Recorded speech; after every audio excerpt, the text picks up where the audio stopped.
So long story short, the ring gap is incorrect. So we're gonna pull the head off, pull the pan off, get the ring switched out today.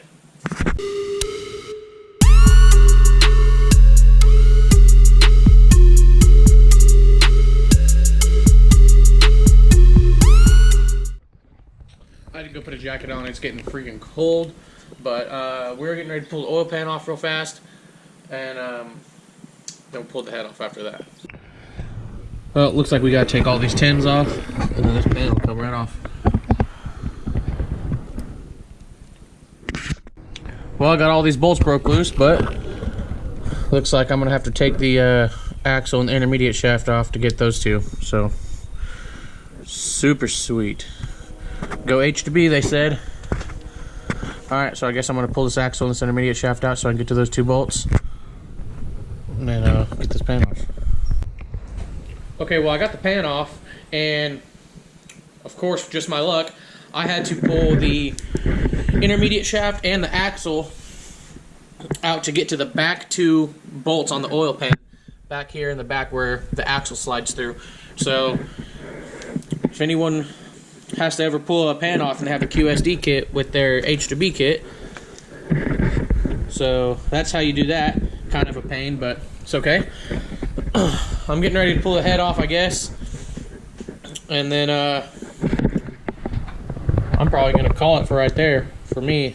Probably wait till tomorrow, or I still got to wait on my head gasket to get here, so I really don't know if I want to pull this now and just throw a rag over it or just wait until the actual gasket comes in. I don't know. I'll probably just break. I don't know. I'll probably break it loose and pull it off. Jeez, what a mess.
Carried away. The GoPro died. We put it up here on the tripod and it died. Nobody even knew. So I had pulled the head, started pulling everything out, and the GoPro wasn't recording because it was dead. So we went ahead and pulled all the pistons out, and let's see.